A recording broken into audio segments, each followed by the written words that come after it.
I've been in a few fintechs where bankers are perceived to be bad. Yeah. And actually a lot of the time in these fintechs, they don't have any basis for that statement. They just make it wildly because that's how fintechs have beaten banks down to sort of make their proposition stronger.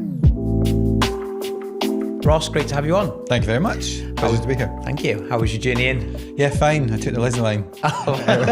Seems that everyone does. In the middle of the day, it works. How long was the commute? Literally 10 minutes. 10 minutes. I'm based over in Fitzrovia, so it's Tottenham Court Road, Farringdon, walk round. Not too bad then. Yeah. Good.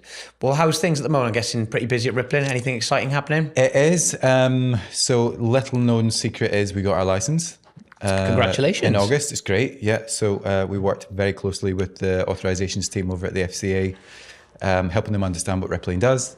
It's not just a funny name, it actually has a decent product. It's a cool name, actually. I'll explain that in a second. So we're now in like go live readiness, which is really cool. So making sure the product is built based on how we sort of set it out, that the customer need is there, with a plan to sort of ship it all in January, which is really exciting. Yeah. What was the process? Did you get the license yourself? Were you leading it? So I joined last summer on the backdrop of the previous license application being withdrawn. And I think this is something like a lot of firms experience, and I'm sure we'll cover off, but there was an incoming chief operating officer from the FCA coming in to support us, which was like a real sort of secret hire. It was really cool. It was great fun. Yeah. I really enjoyed it. Yeah, really did. In the sense that the FCA is brilliant when you've got their attention and then they can sort of disappear. Okay. So the stress was more about managing our parent company's expectation around like engagement. Yeah. Like we're owned by an American company, right? So like they're just like, hey, walk down there, knock on the door. And I'm like, we just don't do that in Britain. Thank you very much. You know, and not in a bad way, just very much like you do it differently. Like I can't go to the New York State Department like you would, like kind of thing. So yeah, but it was very exciting. Good. How many days did it take? Literally 364 days. To the wire? To the wire, Brilliant. yeah. But we also had some great partners, like we used FSCom. Nice. We worked with Osborne Clark from a legal side of the house just to sort of make sure things were like sealed and tightly delivered, and a bunch of support from our parent company. So where I joke about them like saying, hey, have you got it yet? Good support, They were fabulous in terms of the support they gave us and the space that they gave us to run the license. We get inquired all the time about, fintechs going to get EMI licenses and lots of candidates that always tell us that they've been the lead person. As you probably know, there's not many that have actually done it. Why do you think it's so challenging to actually get this license from someone who's gone and got it themselves? So to your point, I think lots of folks get the opportunity to be involved in the license process.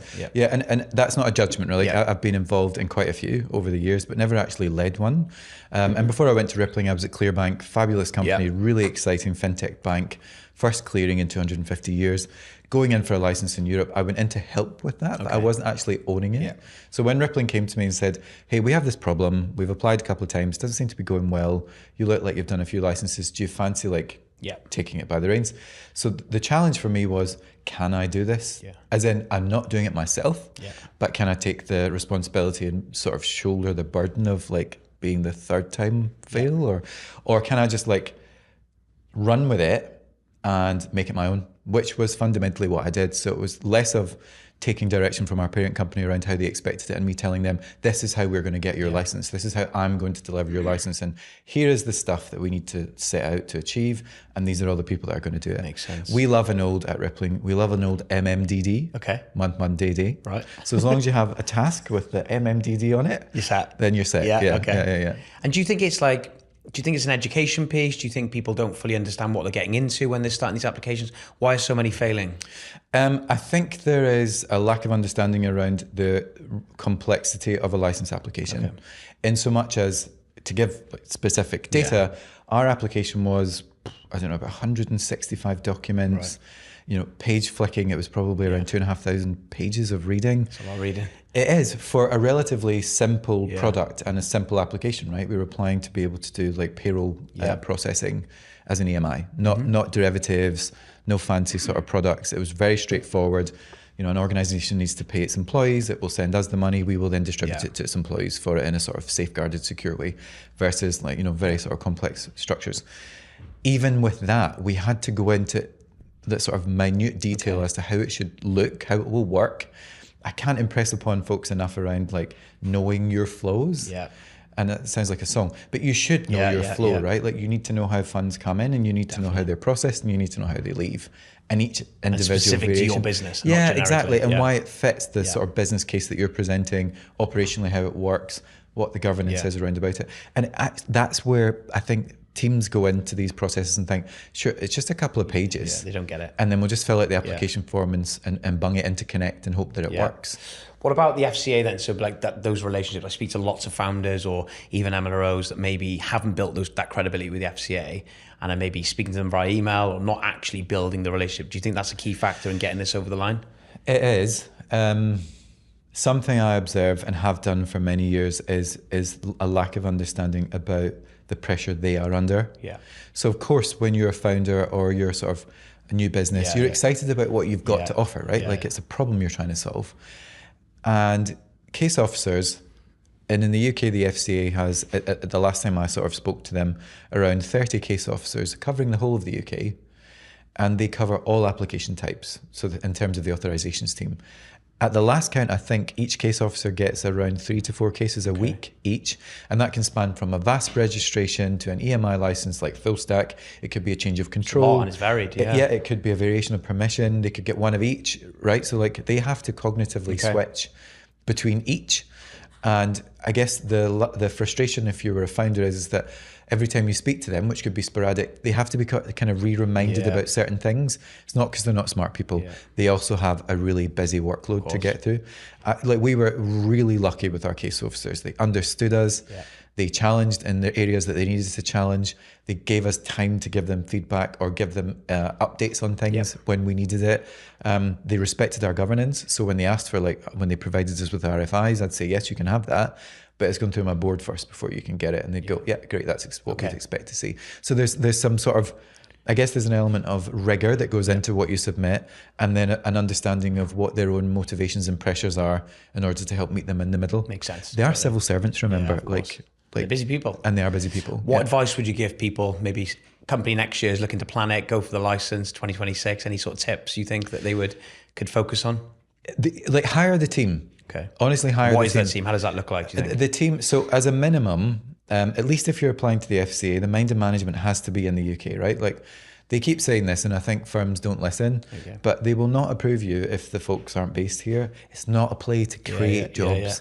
They actually want accountability. Yeah. So hire the team wherever you are. If you're in Manchester, you're in Glasgow, you're in Belfast, hire the team locally as best you can because they want to see the mind and management on the ground. And hire a team that's either done it before or comes from a bit of a background in it, because that's where the credibility comes from, right? What they'll do for the most part is they'll look at a bit of paper and go, oh, that she's done a few roles in other places. She'll know what she's talking about. We'll just test the water with her. Once you've done that sort of early testing, then it becomes a much easier process. And then lastly, I would honestly advise to get some sort of external advisory support to help guide you through what you're submitting. Definitely. So if I was to say FSCom was really great with us because they were like, that reads really well, but it doesn't correlate with that document, what you're going to do about it. Or your policies are all great in isolation, but they don't actually connect together particularly well. So how could you bring them together? And it was less criticism, more how might you support as it working together. That makes sense. That, What about the MLRO hire then? How early should these firms be looking to bring that person in, do you think? I think it's situational. Okay. So I'll give our example first. Our example was we went and got an MLRO, but we have a group outsourcing agreement. So there's a really robust financial crime team, really big anti-money laundering team, even bigger due diligence team. So we could really heavily outsource and rely on those teams. The MLRO in our capacity is very much someone who would then oversee how that works.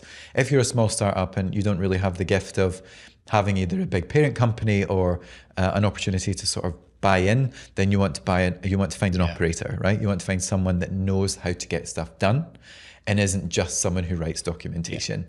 So how do you build the rules in the transaction monitoring system? You need to know how to do that. Okay. What are the financial crime obligations that you need to fulfill as you build your product out? It can't be theoretical, it needs to be practical, and you need to be able to know how to build it. There's a lot to it, no? There's so many different things that they've got to understand. Yeah. We get so many inquiries and it's a frustration. I think startups don't really understand. Founders are looking to get an MLRO, pay cheap, or get a junior person or even an interim person. Yes. What's your response to that? You know, what are they doing wrong there? I know that's a hot topic, and it's the tension that I'll say healthy tension. You can see why they're doing it, but they don't fully understand the negatives and the long term. There's optics to it as well that I think are problematic. The healthy tension is they're struggling with budget for all the right reasons. There's some like early investment or seed capital or whatever. They have to spend that wisely. And mostly that's make sure your product is built, make sure your concept works, and then have the right people around about it. So that tension is there. The other side of that equation though is that you are setting yourself up to fail. And this, again, it's not to be reductive, by hiring someone relatively junior. And also it's pretty unfair on them. It's not fair on them, definitely like, I think it's unfair on them. And I don't know, boss, I used to work for Emma Hagan over at Clearbank, and she'd say, you can study it as much as you want. Like, go and do it, like ACAMS or whatever. Go and do it. But doing it is where, because she was like MLRO over at SVB, and she worked in Clearbank initially as the MLRO. So she's like, the doing of the do is what teaches you where like the dead bodies are buried or where something could go wrong. Theory is fantastic up until the point where it stops. And then you go, oh, the framework doesn't tell me what to do here. I'll just make it up. And making it up often results in wrong direction. What would you say to maybe deputies looking to take that step up or got aspirations to be an MLRO? Go and find a coach or a mentor. Because if you are the deputy and you're just looking up, you're only seeing what that organization needs from you as opposed to what's actually happening in the market. So if you can find someone, and everyone, like I'm also the kind of person that'd be willing to do that. Like if you spend some time with someone, coffee chats, fireside chats, whatever, find someone that has a different perspective on moving into the role from where you're directly looking up. They should be able to coach you into what you're not seeing, because there's a lot that you don't see, largely because the MLRO is the one that's actually burdened. So they will do what needs done, mostly probably in their own capacity, and then the deputy will step in when it's needed. So you're not doing the full scope of the role. So almost need to shadow someone really and get that exposure. Kind of. But I think you need it from you need it objectively. Rather than from the person that you report to, because it can be quite stifled. It's tough for them as well, though, because they get an opportunity, someone taps them up, a smaller business says, hey, we've got this role, pay rise, come on, they're excited, but actually they don't know what they're walking into, and actually damaging for their career, for the business as well, and for everyone involved. There's a fine balance in that though, right? Like, what you need to do as an MLRO going into that scenario is set your stall out for that process. So I think what happens is you get, like, at least if it's fintech startup land, right? You get sort of sold the stream of we're solving a problem. Equity. And you're going to get equity, but actually you'll be a key part of what we're trying to do. And you will. But I think going after, let's say, deputies or more junior folks, they don't ask the right questions on the way in. And that's on purpose, right? Because you want to get the gig. But at the same time, credibility comes from saying, hey, what about this? And what budget have I got? Back, and what kind of people am I going to have? Will there be AI involved in it? Like, there's a whole plethora of questions that candidates should be asking. Awesome. Good advice. What's your thoughts on interim? Like, we get inquiries around interim MLROs going in to help with EMIs. Do you think that works or not really? I think it depends really on where the interim is in the stage of their career, if I was to make it specific to individuals. So there are safe pair of hands interims, and then there are get stuff done interims. I would probably go to the latter rather than the former. But that depends on where you are in your cycle, right? So like if you're quite far in and you do need someone that's just safe that can do it and it's maybe their last gig, absolutely, go for your life. But if you want someone that's going to like kick the tires and not leave any stone unturned, I would go to a get stuff done interim. They tend to be slightly younger in nature, or they've come out of consulting and they want to do a bit of interim, as opposed to like a lifer. Yeah, it makes sense. Who's doing sort of like pre-retirement interim work. They're not bad, by the way. It's just you'll get a different flavour or different gravy, if you want to call it, depending on which one. Would you need someone though, if you're going for the would you need someone planned to come in before the application gets submitted? Or could the interim finish that application? They could definitely finish the application. And then what you'd want to do is sort of demonstrate what your organisational structure looks like when you go live, for example. So we set out a sort of pre-application org chart, during application org chart, post-authorization so much to it. Org chart. Yeah, I mean, it's just it's just paint by numbers, right? But what you're showing them is substance. You want to say, actually, we have a plan for now, we have a plan for during, we have a plan for after, because they're not completely ignorant to the fact that it's a big outlay to have a bunch of folks doing work and the business is not generating any revenue. Yeah, of course. Again, we were lucky because it was like we're sort of cost funded.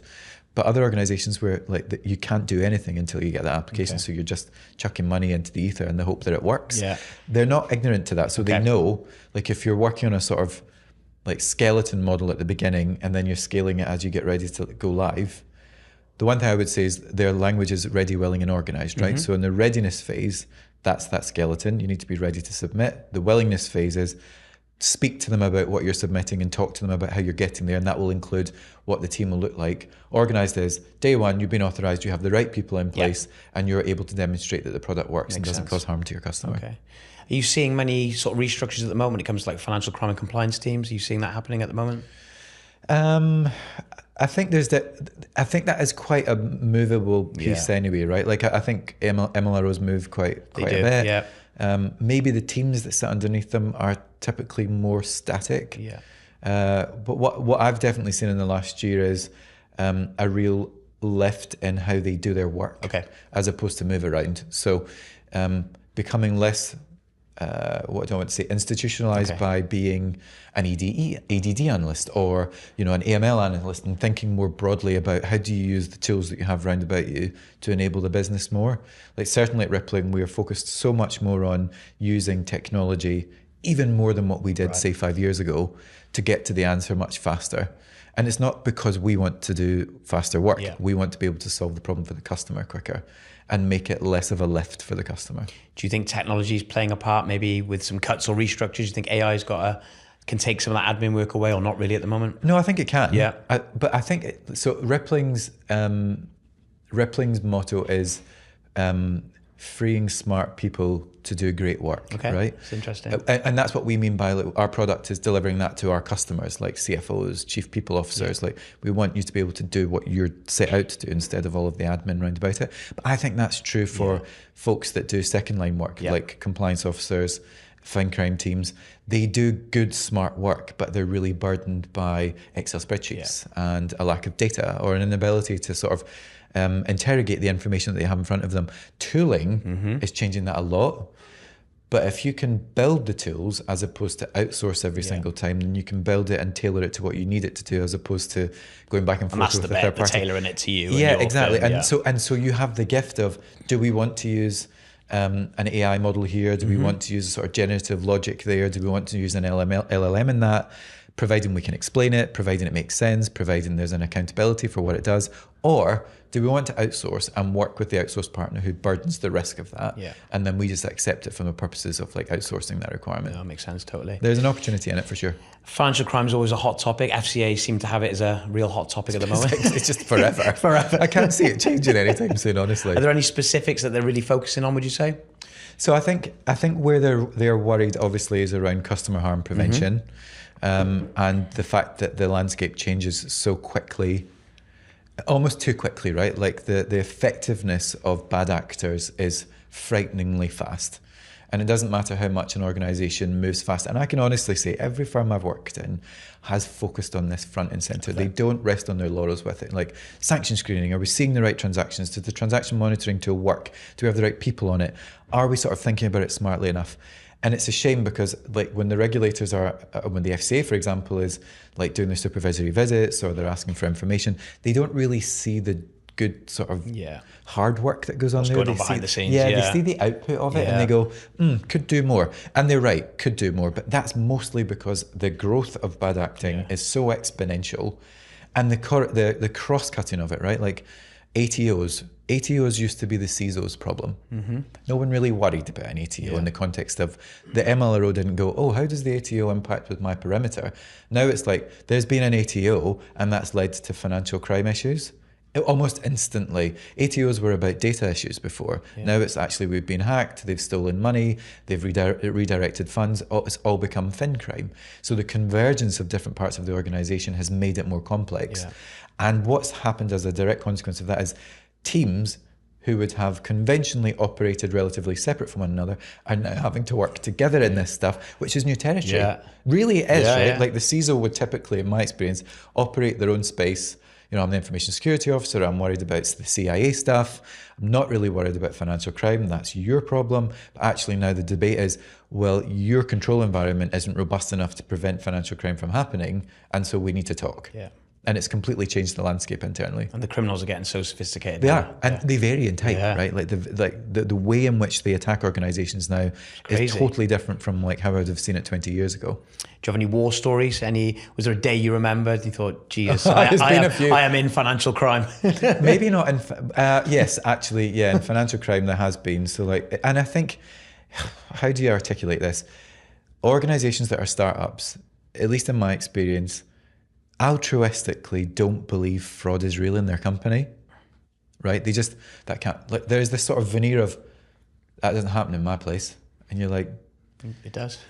Fraud happens everywhere, actually. In so many, like, it perpetuates everything, actually. It's sad, but it does.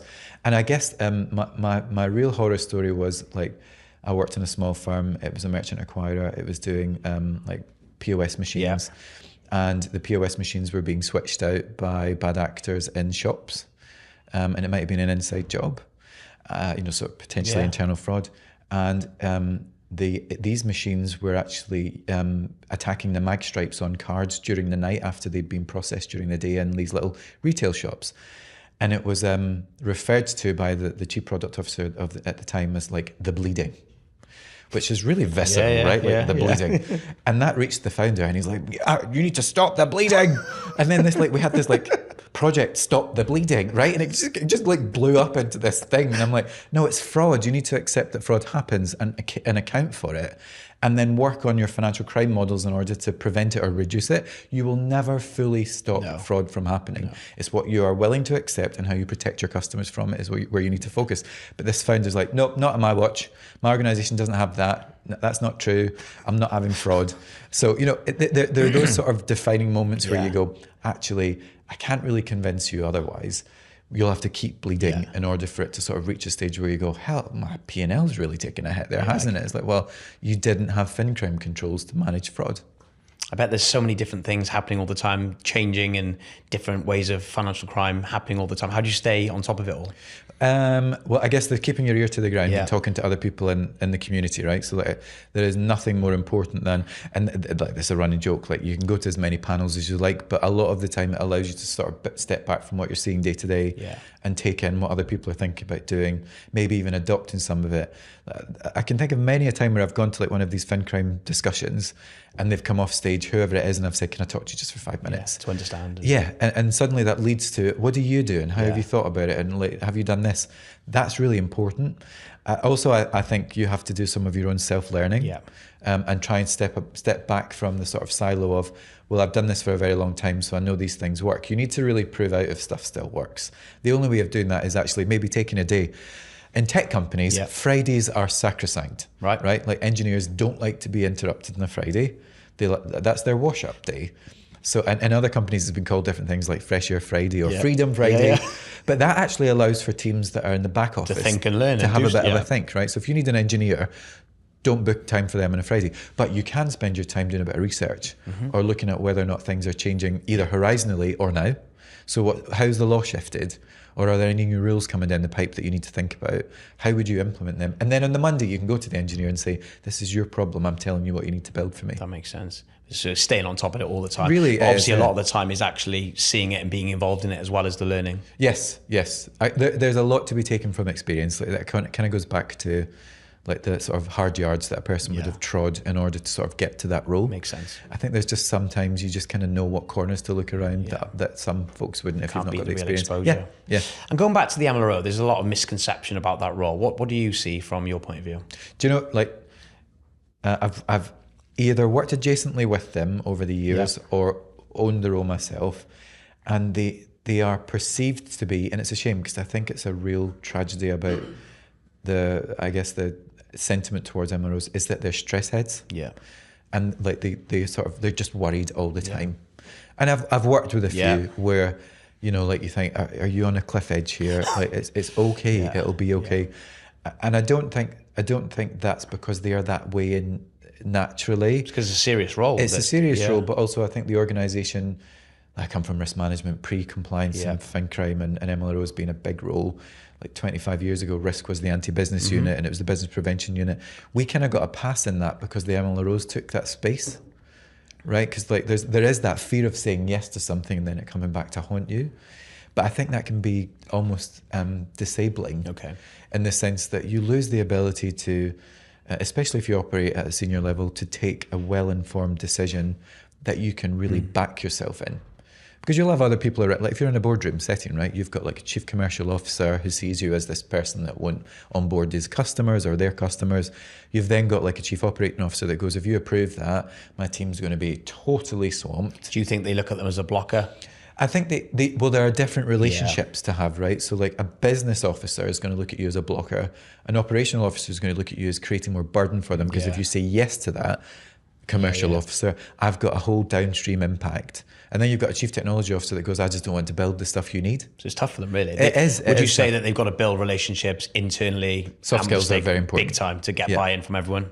Yes. And I think, honestly, if I was to be really anecdotal, just drop that I am the SMF.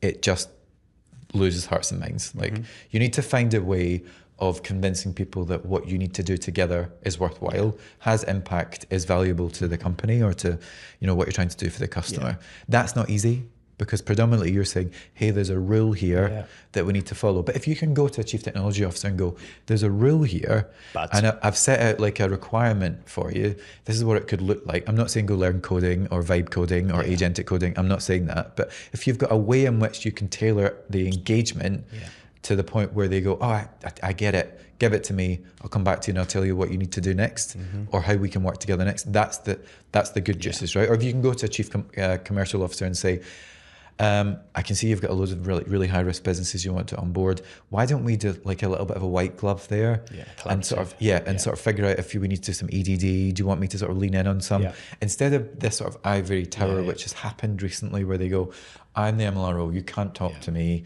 Have you raised a ticket? Like that doesn't really, it doesn't engage. So would you say if you were doing a 30, 60, 90-day plan, that first 30 days, get around all the different teams, get to know people. Build relationships. But it seems like it's not directing things. It's very much, I'm on your team. Here's a solution. I want to work with you. How do we get to this point together? Like collaboration is totally key. And would you say that's the difference? Because MLROs jump around quite a lot as we see in the market, and some clients that we have don't like it. You'll see 2 years, 3 years, 10 years. I know there's lots of fintechs that are growing in opportunities, but would you say the difference between a good MLRO that's successful is that from a get-go? Honestly, I do. Yep. I've seen a couple of MLROs that just don't know how to build bridges. Yeah. And they're good people. So they can do the role, but they can't. It's that internal. It's this. Maybe it is that sort of stress head, hectic behavior.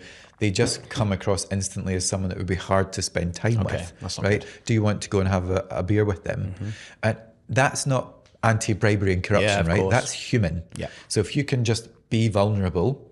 The great thing about Clearbank was they taught us as leadership about vulnerability. So they were like, if you can be vulnerable with each other, you'll know how to support one another. That is not mutually exclusive. Yeah. And the MLRO is also in that camp, right? So if you can find that level of vulnerability and say, hey, did you know I'm on the hook for this stuff? If you do that, it's going to put me at risk. Yeah. So how can we figure out together that you can still do it, but then we're all covered, because like ultimately nobody wants that for anyone else. People buy people, they see you're vulnerable, they can trust you more as opposed to the guard up. Yeah. What's your view on the movement then? Obviously it's a buoyant market. Why do you think MLROs or senior compliance people move more frequently than other markets?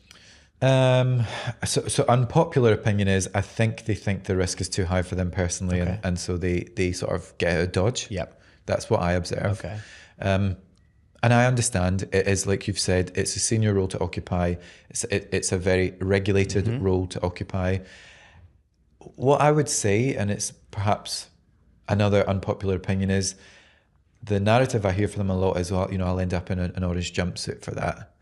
But if you look at like precedent, no MLROs have gone to jail, like none. You can't really point to, like CEOs do. And 10 years ago across Europe, lots of ex-banking CEOs and others, Wirecard, they all ended up in a bit of hot water. The MLRO didn't. Okay. I'm not saying take your foot off the gas, that's not what I mean, but decouple yourself from that burden, and maybe you won't feel the need to move. Yeah, okay. Because I think they panic and they go, oh God, FinCrime controls aren't where I need them to be. And then they move. I see that. I also see smaller fintechs pitching candidates on equity or these big shiny job titles. If you're hiring and you're building a team right now and you were looking for an MLO, would you entertain people that have got 2 years stints a couple of times, or what would you be digging into? Absolutely. Yeah, okay. I'd be a hypocrite if I didn't, because I've moved every couple of years on purpose, actually. Yeah. I spent 10 years in the bank, then 6 years in a big multinational. They're still quite big stints though. Yeah, big stints. And then decided actually I want to make my career less about long-term and more about sort of almost consulting, learning. Okay. And I've been in a telco, I've been in a crypto company. I was in a clearing bank. Rippling is new territory for me. So I don't think it's a negative thing. I think it can be really positive. But you need to eke out of a candidate what they want out of it. So I always disclose that. I'm like, hey, look, let me explain my CV to you. I've moved on purpose. I found that role, or I was asked to come there. I'm asked every day about jobs. 9 times out of 10, I say, no, thank you. You need to find a better person than me. So it's less about they're flighty or they're flaky or they don't know how to do the job, and more about, is the role working for them? Is the organization working for them? Can they achieve what they want to achieve professionally whilst they work there? Makes sense. That's important. Like, when I started in banking 25 years ago, you had to do this thing called a PDP, so personal development plan. I've kept that with me for 25 years because it really set me straight on, well, what is it I want to achieve in a year, in 3 years, in 5 years? Where do I want to achieve it? What will be the specific deliverables that I expect from myself to propel me into the next thing? MLROs are also in that space, right? Like, they might not always want to be one. I don't always want to be a chief compliance and risk officer. I'd quite like to be a CEO one day. That's my plan.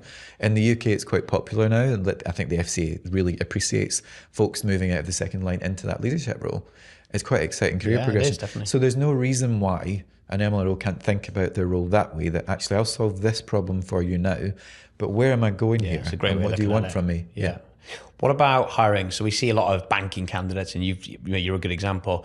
Banking candidates wanting to move into fintech, but finding it hard to get through the door because maybe the pace or the company doesn't think that the processes are as fast. They're a bit slower. What's your view on that? And it's such a good question. It's tough for them, isn't it? And there's so many good operators in that space. It is. And I've been in a few fintechs where bankers are perceived to be bad. In the box thinking, not outside the box thinking.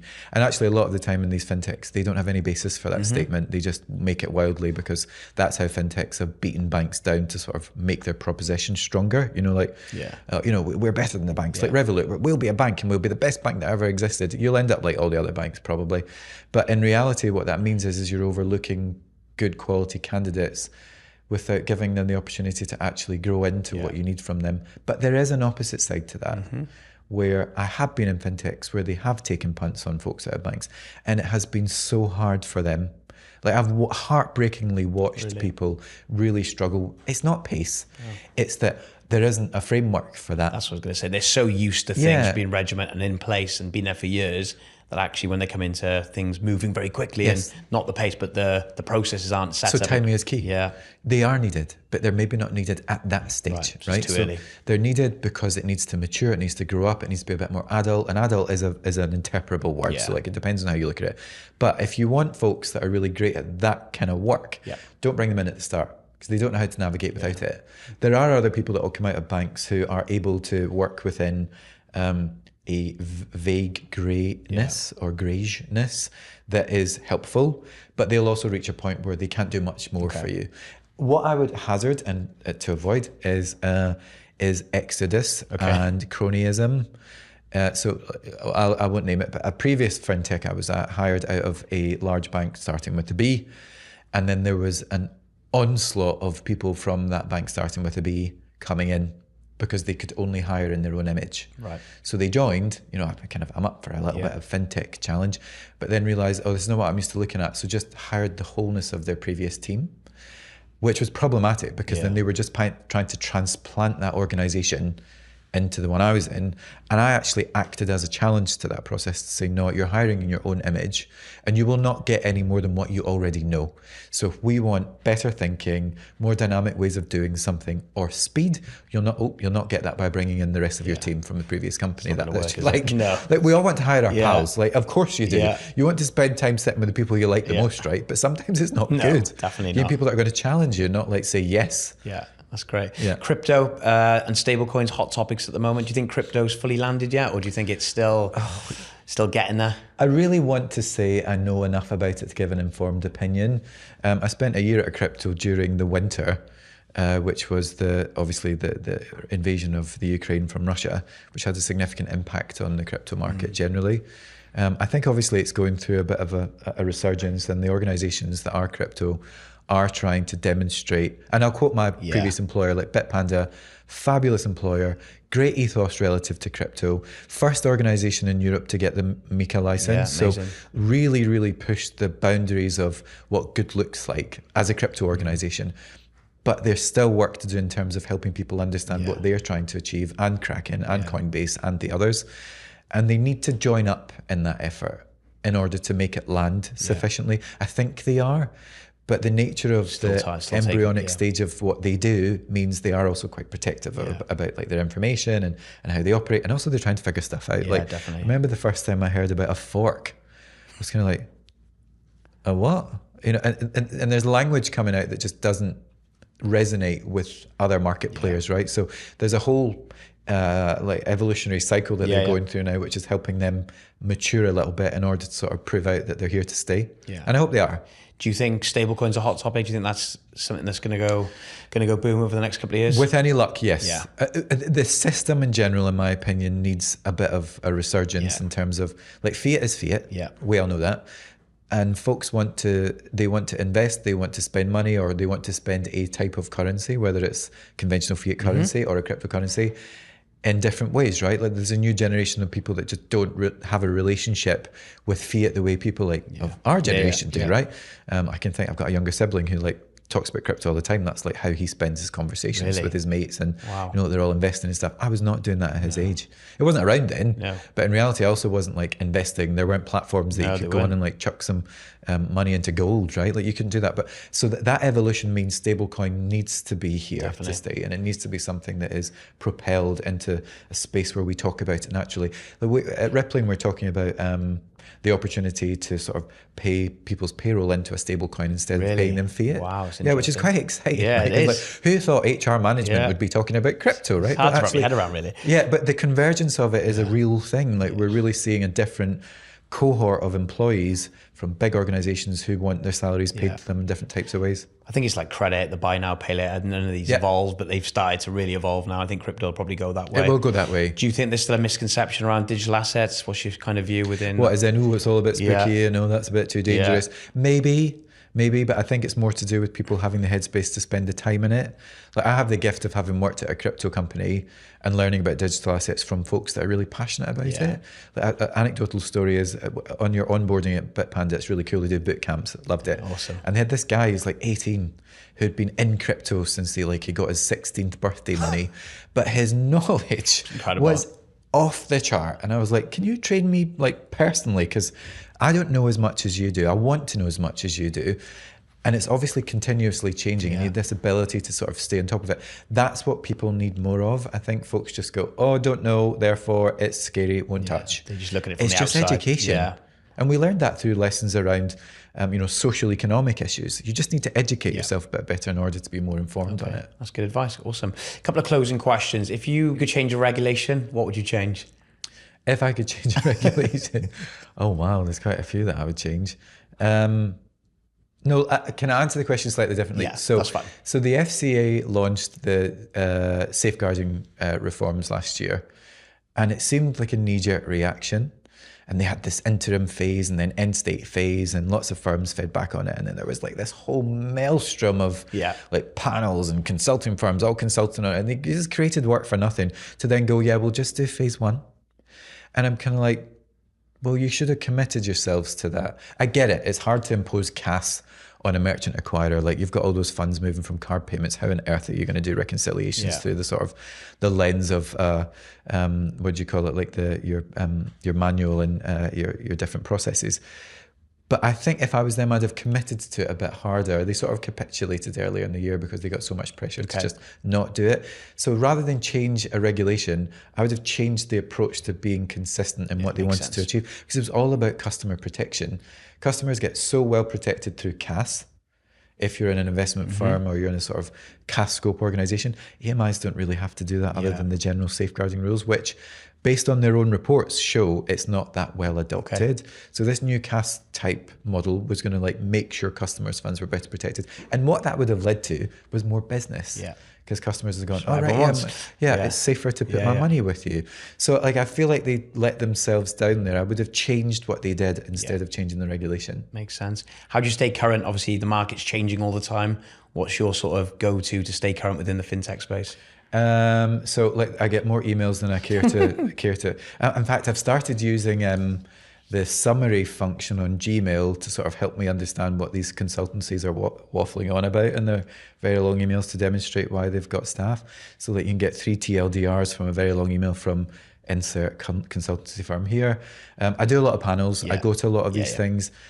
They can be slightly echo chambery, but then there's the odd nugget of good stuff that just you think, oh, I haven't thought about that before. That's really cool. And there are many of them to go through. Just playing the numbers, but trying to work out the ones that are relevant. Yeah, exactly that. Like I'd go to one every day if I could, because there are so many. It's just making sure that you're spending your time in the right place. But also, I think reading the news. Like I think a lot of people forget that actually there's good news out there, not just bad news. So my recent, I might be giving myself away here, but I've been reading the New Statesman recently, which is just a really interesting read. I've not read that in a very long time, and just getting some perspective on what's happening in the world. You can then bring back into what you do day to day, just to sort of inform how you might do something differently. I'm not saying there's a sort of secret sauce to that, but it's all of it. Yeah. And what keeps you excited? Obviously, there's probably easier roles than your role. It's obviously a high in demand job. Like, what keeps you excited out of bed, to do what you're doing? That it keeps changing. Okay. So I think if it was a stagnant job, I don't think I'd enjoy it so much.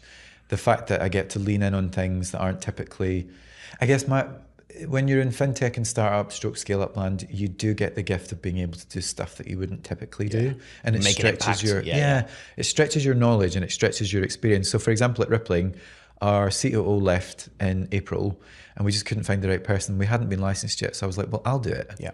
So I led the sort of pre-authorization go-live program, building out operational resilience framework, implementing some of the incident management testing that we needed to do. A lot of it from a risk and compliance perspective, I would have said, it needs to look like this. But you wouldn't have I would have actually gone and done it. Yeah. So actually that is what keeps me going. So I'm like, okay, great, I'm going to do something different today. I have my day job, I have stuff I need to do and I need to achieve board reports and memos and all that stuff. But then there's other things I can just lean in on and learn from and grow. And if you weren't in risk and compliance in a different world, what would you be doing? A stand-up comedian, I think, actually. Yeah, the stories. I've just got so much I could waffle on about. You got any good ones for us? Not that I can say that would be publicly. No, honestly, I genuinely like sort of taking people on a journey. Yeah, okay. And I like sort of storytelling just through sort of general mishaps in life. Like, I actually don't know how I survive a day as a human. My wife would say the same thing. There are lots of things. Well, last night I managed to knock a whole shelf over. Oh, wow. Cooking dinner. That meant everything smashed all over the floor. We have a new puppy, so I was running around the kitchen trying to catch the puppy so that it didn't cut its paws. Awesome. It had a piece of glass in its mouth, so I was then chasing after it. Yeah, haphazard is mild for me. Well, this will come on to my next question. I was going to ask some quick fire ones. In the mornings, is it morning planned or morning chaos in your house? Morning chaos. I've got 2 kids. Yeah. Morning chaos. Sounds like last night. Last night carried on into this morning, but morning chaos. Yeah, it's totally wild. What time are you up? You up pretty early? Well, only because I live far away. So and the kids, my son's at grammar school out in Aylesbury, my daughter's at a little primary school in another village. It's all very rural. Yeah. So we have to go in one direction and the other. So we're up at 5:30. Are you? Yeah, getting them ready. We've got 2 dogs and 2 cats, so it's like a menagerie in the house.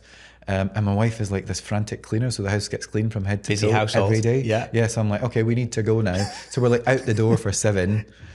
Me and my son get dropped off at the train station. He goes in one direction, my daughter goes in the other. I go in the other, and then my wife goes with my daughter to her little school. On my work from home days, I get to do all of that. Oh wow, so you're a busy guy. I'm making out like it's a privilege. I am made to do all of that because she's like, I do all of this when you're not around, so you can do it. So the office is a break. Well, it kind of is. We have a really nice office actually, so I wouldn't say that. Don't let her watch this. Actually, she'll kill me. What about guilty pleasures? Any sort of TV shows, podcasts that are your guilty pleasures? Oh, do you know something? So I need to get better at podcasts, but if I could get anyone to watch this, Slow Horses with Gary Oldman. Right. I won't pretend I know what that is. So they're books actually. They're crime books. It's set in a team, like an outcast team from MI5. That they're not in the main building, they're in this crappy building off Carnaby Street because they're failures, and I really resonate with them, but they solve everything. So if you could watch it, honestly, it's got 5. If I could go back and not have seen it all, it's got 5 series to binge. It's epic, and they are excellent. Gary Oldman is just a class act as an actor, but the way he plays this character, because I've read the books, is just spot on. he's like my sort of soul animal in sort of character on screen. I'm like, if I could have played that role, if I was an actor, I'd have done that role. Well, that comes on to my final question. Maybe you've answered it. If you could be anyone for a week, who would you be? I think I'd be Donald Trump. Would you? My business partner, Jevon, said that as well. He said it'd be a really interesting role. Oh yeah, because like he's running America like a business. And I think I'm not intrigued by some of like the wacky stuff he does, but I'd be intrigued to see what it's like day to day. It must just be chaotic. 100 miles an hour. I don't know when he sleeps, but I think I would be him for the purposes of if I could change some stuff that he's doing, I would just sort of slip into the old like sort of, don't do that, that's a bit silly, or let's try and solve that. Or no, those laws don't make any sense at all, and then slip back out again, I think. Yeah, awesome. I just like, I've got better hair. Yeah. Definitely better. Look, pleasure having you on. Some real value there. Really enjoyed chatting to you. Top man. Thanks, Ross. Thank you.